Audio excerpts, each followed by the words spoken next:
Nothing is protected by the Second Amendment, or I should say almost nothing is protected by the Second Amendment, and that's at least if you wind up listening to, of course, all the various anti-gunners out there. Yes, the same people who brought you the crushing, breathtaking legal insights that the Second Amendment was created to give states the ability to raise a militia, i.e. the National Guard, which is then more or less controlled by the federal government, because that makes a lot of sense, are now trying to tell you what is the definition of an arm.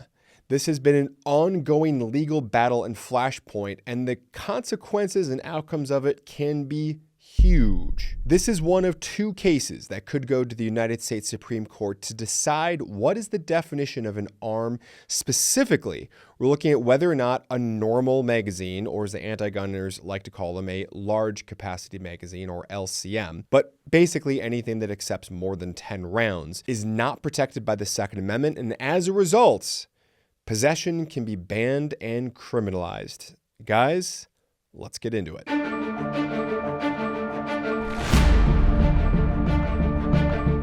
All right, for those of you who may be new here, what we're going to be doing is we're going to be covering what has been the anti-gun, the anti-liberty attack against the Second Amendment as it relates to the definition of arms. I'm going to be specifically doing this by filtering in some facts and arguments as used by the Ninth Circuit Court of Appeals, the back and forth, as well as the majority decision, and then the dissent for a case called Duncan v. Bonta. Now, even if you've never heard of this case, or if you don't care about it, because it may not affect you if you don't live in the Ninth Circuit Court of Appeals, rest assured you should, because things have a way of copy-pasting themselves around the United States and other circuits, okay? But you absolutely should care about this, because the same logic will absolutely 100% be used in the United States Supreme Court someday, whether it's this case or maybe Ocean State Tactical or something like that. Likely one of those two cases are going to be the ones that decide the legality specifically of the capacity of magazines. Anti-gunners love calling them large capacity magazines. Those of us who are sane and understand that so-called large capacity magazines are by far the most common and are actually the normal capacity magazines that they're trying to ban. And that's what this case is all about. Back in 2016, California enacted Senate Bill 1446, which effectively banned the possession of so-called large capacity magazines holding more than 10 rounds. Later, voters passed Proposition 63, which reinforced the ban by, among other things, adding criminal penalties. California Rifle and Pistol Association ended up suing to challenge under the Second Amendment, and long story short, we got to here. The pro-gun folks, California Rifle and Pistol Association, actually won in the California District Court. That's the federal trial court, and it was appealed and it went en banc. That means all the judges from the Ninth Circuit Court of Appeals wound up hearing this case. We wound up getting a very lengthy decision. I think it's 148 pages, as well as a YouTube video. All of that is linked down in the description box below from one of the dissenting judges, a Trump appointee, who did an excellent job of pointing out some of the logical flaws that we will also be covering and sampling here in this video. But I want to make sure that this is all kept in the proper context. The front foot on this video isn't, let me tell you about Duncan v. Bonta. The front foot in this video is, here are the attacks that are being used from coast to coast to attack liberty and to attack your rights. You have a sense as to what the anti-gunners are up to by looking at what kind of arguments they are using if you read their briefs, if you watch oral arguments, and so forth. Their preferred attack seems to be, oh, this firearm is not in common use for lawful purposes. And I say that because that seems to be their number one preferred instrument, because it most closely ties to the Heller and Brune tests, which basically outline, yes, if a firearm is in common use for a lawful purpose, then it presumptively starts off as being legal, unless you can basically say that there is a historical tradition that fits within the nation's history of historical traditions of regulating firearms that somehow makes whatever law we're talking about lawful. Again, that's a very low resolution take, but that is the gist to this. So their preferred attack is to say, you know what, those 5 million suppressors, not in common use for lawful purposes, okay? They also get to the second point, which we'll be talking about here. Very recently, in short barrel rifle cases, they have said, you know what, those short barrel rifles, those SBRs, they're not in common use for lawful purposes. Machine guns, not in common use for lawful purposes. The phrase common use is under attack, and it's trying to be hijacked by the anti-gunners to basically say that unless you are the most popular particular model of firearm in America, no good. No good. It may not be enough to be the #1 sold handgun in America. Let's take Glock handguns. Let's take a Glock 19. Rest assured, they haven't gotten here yet explicitly, but they will get here implicitly and eventually explicitly by arguing that the most common handgun in America is illegal because one of the loopholes that the Supreme Court has left in our Second Amendment is if a weapon is dangerous and unusual, then it is not protected by the Second Amendment. We don't have any explicit rulings directly and narrowly on point as to what that is. Don't shoot the messenger. I think what the U.S. Supreme Court will do is they will say that machine guns fit that definition. So in our lawfare video that we talked about, where all these different states and organizations are suing Glock because they are claiming that Glock, in essence, is a reckless and negligent company because they are knowingly producing a product that can be repurposed and modified to be converted to fire in full automatic, i.e. a Glock switch, okay? And if the anti-gunners can definitively nail down the fact that machine guns are dangerous and unusual, then what they will say is, look, how easy can we get all these different firearms to be converted into full automatic? And by the way, the answer for a lot of firearms is it doesn't take all that much, okay?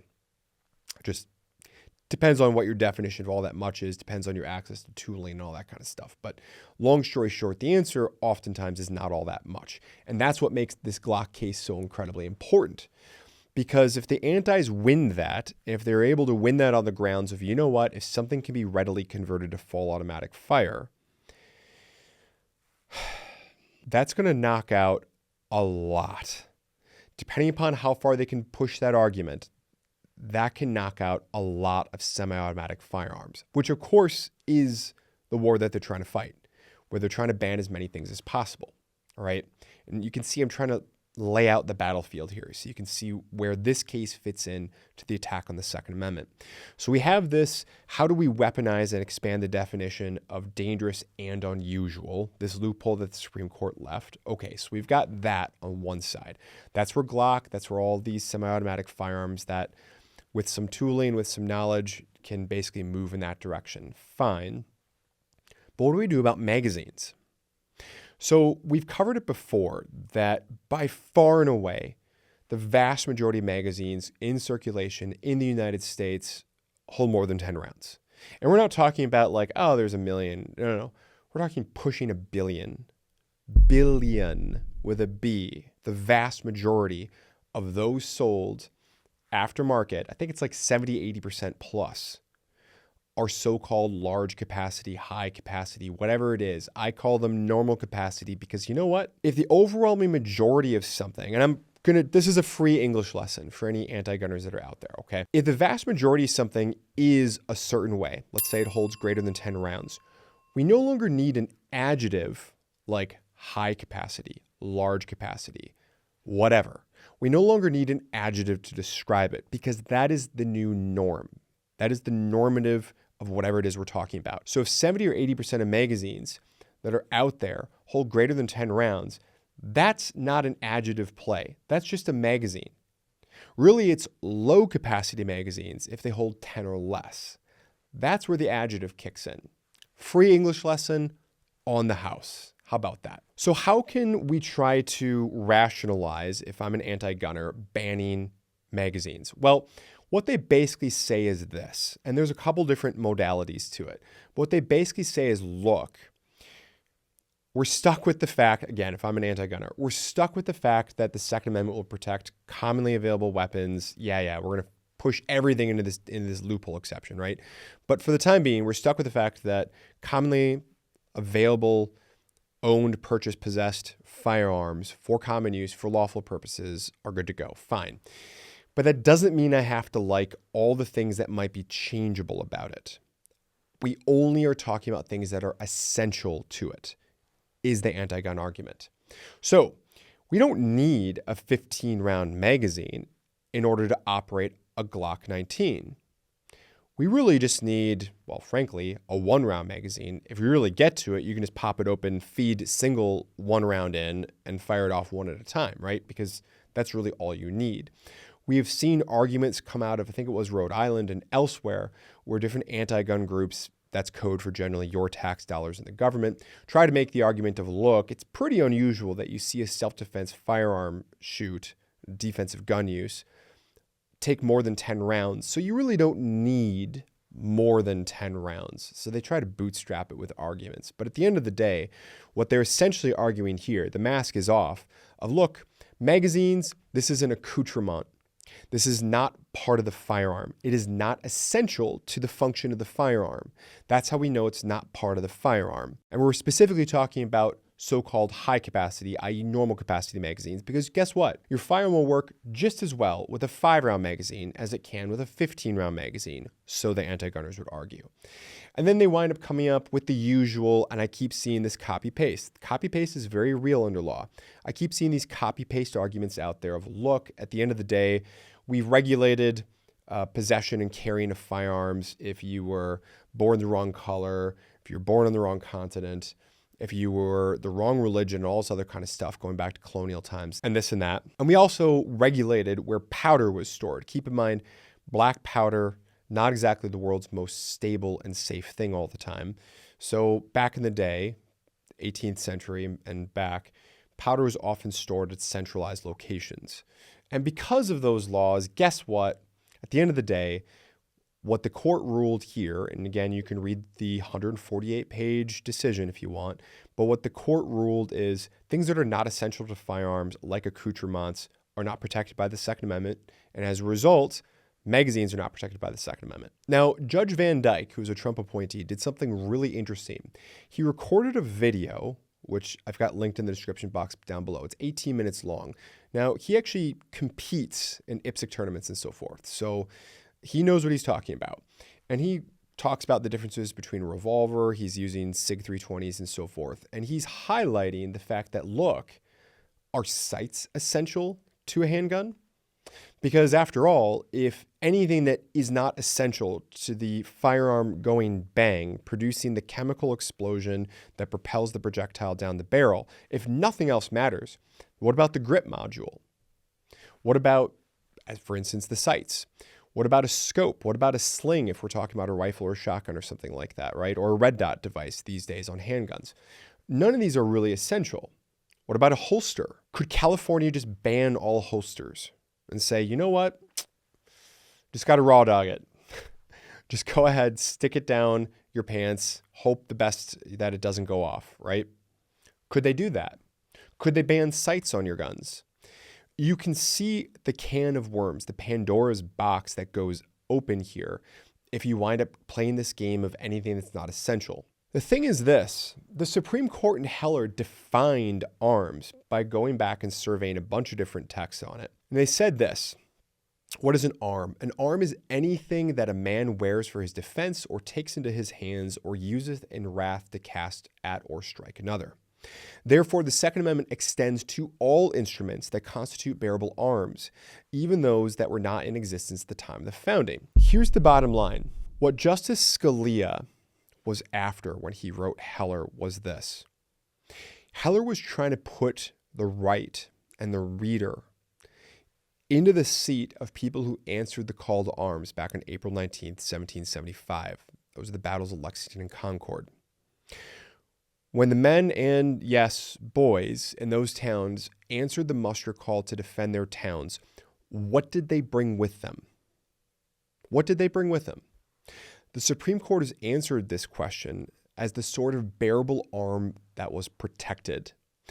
These are the sorts of things that are arms, and these are the sort of things that are protected.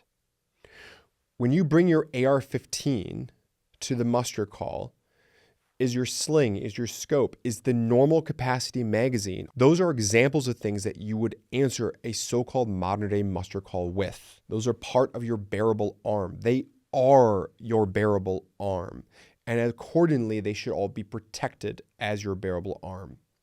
This is the framework, this is the headspace that Scalia wanted us to get into. We'll see whether it's this case or another case that ends up going to the United States Supreme Court to rule specifically on the issue of magazine capacity, or more broadly on the issue of what is an arm. I appreciate you sticking around this long in the video. Be sure to hit that like button. Don't forget, we've also have narrated versions of the Heller decision, the Miller decision, and others if people want it.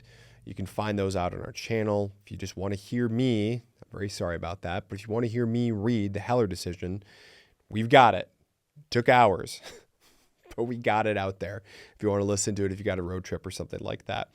We have one of our viewer submitted quotes of the day. I tremendously appreciate it. I absolutely love this one. This one comes from William Pitt back in 1783, who wrote, quote, "Necessity is the plea for every infringement of human freedom. It is the argument of tyrants. It is the creed of slaves." I really appreciate you emailing that to me, sir. Keep them up if you got them. Post your quotes of the day, what you want to see up down in the comment field down below, and I'll see you in the next one. Thanks for sticking around to the end of the video. If you enjoyed this one, please feel free to check out some of our other great content, and we'll see you in the next one.